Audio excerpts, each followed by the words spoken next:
Hello everyone, welcome to Achievers IAS classes. Let's begin a discussion on the current events of 26 July 2018.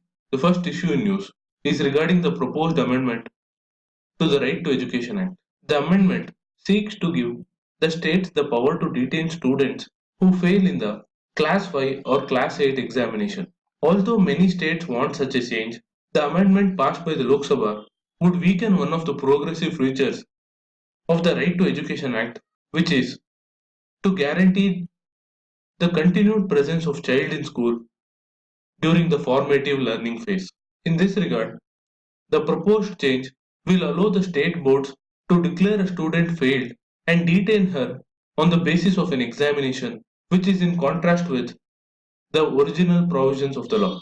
There are genuine concerns on the learning outcomes of students, which has resulted in this amendment, but it is not solely determined by a student's effort, but also other factors like the number and quality of teachers, the processes for continuous assessment, as well as the active engagement of parents and the community in encouraging excellence. Therefore, the recommendation to reintroduce examinations in grade 3, 5 and 8 could be implemented only under ideal conditions which in most cases are not available. Further, the Niti Aayog in a study has found out that bringing back detention in elementary schooling would increase the dropout rate, particularly that of the poor and the Dalits, as many of them depended on the government institutions.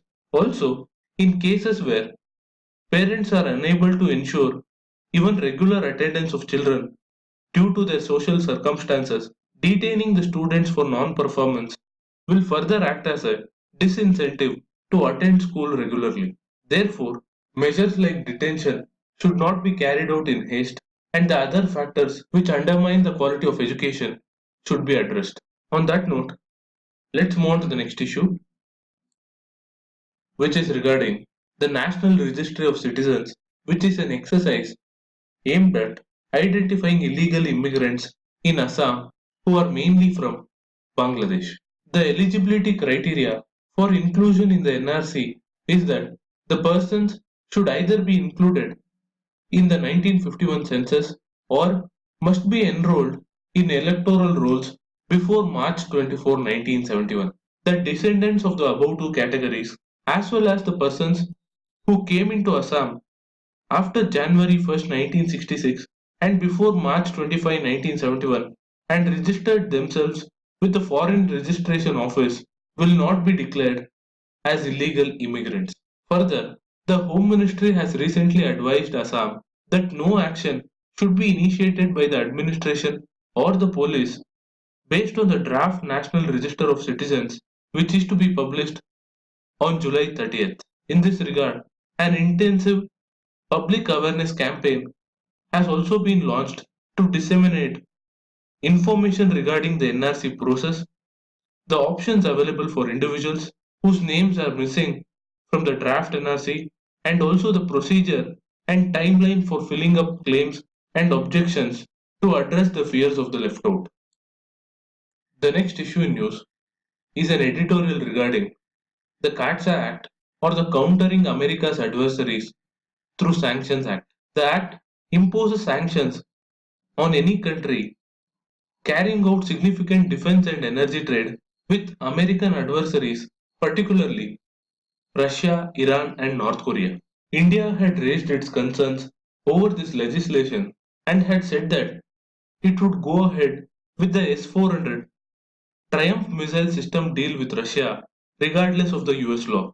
In this regard, recently, a US Congress's report allowing the introduction of a presidential waiver for this controversial legislation will be greeted with a sense of relief in both India and US, because not only did the US president object the CATSA Act, but also the US wants to partner with India in the Indo-Pacific, and such moves would only hamper India's military capabilities.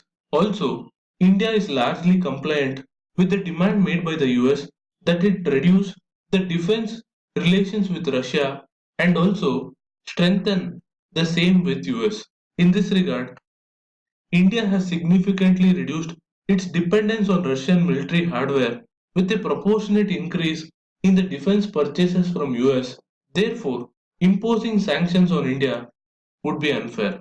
In this regard, the modified waiver authority as proposed by the Congress will allow the President to waive off sanctions in certain circumstances for 6 months at a time, as long as he certifies that such waiver is in US's national security interests and does not endanger the ongoing operations.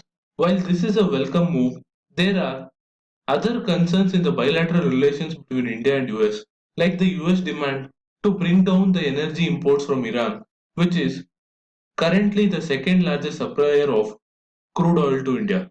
The issue might be taken up at the 2 plus 2 dialogue, which has been scheduled in September, but India has to be aware that the waivers, if granted, would be contingent on the US President's continued support to India's defense requirements, and given the unpredictable policy swings under the current president, India should not presume that its problems over the CATSA Act have been fully addressed. On that note, I'm wrapping up today's news analysis. Do like, share, and comment to support this initiative. Thank you for watching. Have a nice day.